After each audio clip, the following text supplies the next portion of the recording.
要按摩，像这个的话，你们要弄开，要2分钟。要将布放进染缸前，还得先按摩。客家蓝染制作过程，可让第一次体验的学生们好奇又兴奋。拧干之后，你才不会把对，在你的手套上有没有？运用木兰和山兰本土植物做成染剂，经过3次以上重复浸泡，等待氧化。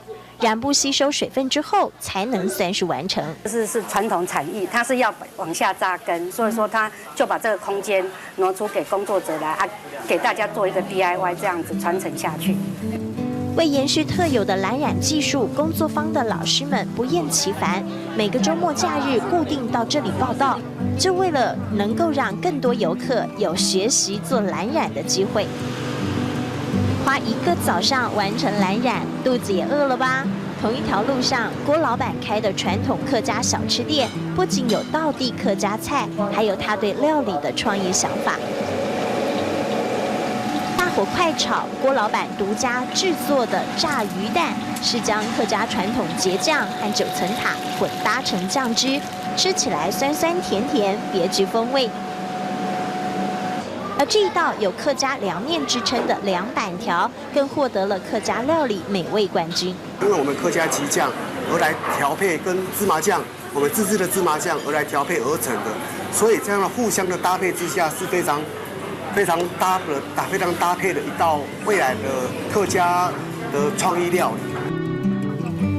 就是要和别人不一样，郭老板做菜不光要好吃而已。代表着客家人性格的传统菜，在他的催化下，除了保留传统，还要创新。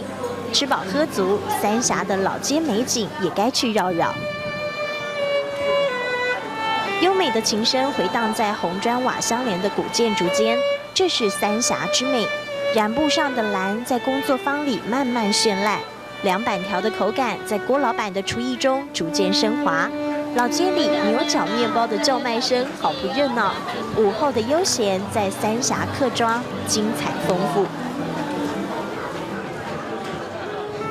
木兰和山兰的结合，幻化染布上那一抹印象。结酱和9层塔的混搭，成就食堂里那一口滋味。驻足三峡老街客庄市集里，遇见感动时刻。